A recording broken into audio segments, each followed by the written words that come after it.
I want to focus today on the reaction of the college leadership on different campuses because it's quite varied.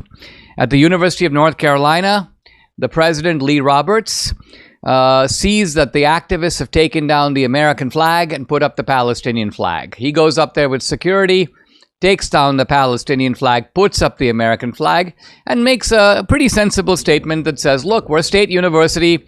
We don't belong to the activists. We belong to the people of North Carolina.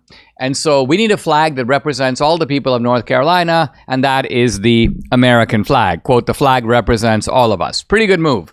Later, Debbie tells me the activists took the American flag down again, and some frat boys put the flag back up and guarded it so that they couldn't take it down. So we need a little bit more of this, which is to say we need good people on the other side telling the activists that they don't own the place. As I mentioned yesterday, the activists are not the majority on these campuses, but they act like they are. They act like they have free reign on the campus. Another place with good leadership, the University of Chicago. The president puts out a statement, and he goes, essentially what he says is, I'm hearing a lot of stuff to the effect that these camps are peaceful, they're nonviolent. And he goes, no, not really. When you put up illegal camps, you claim that you have sort of autonomy, almost like that. You remember that whole Seattle Chaz zone where nobody was allowed to enter?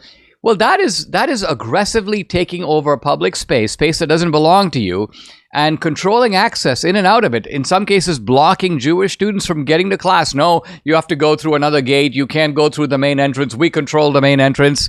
So here's the statement. I believe the protesters should also consider, it's put pretty politely, that an encampment is a way of using force of a kind rather than reason to persuade others. Those violating university policy should expect to face disciplinary consequences. And this is true, and the University of Chicago is serious about it.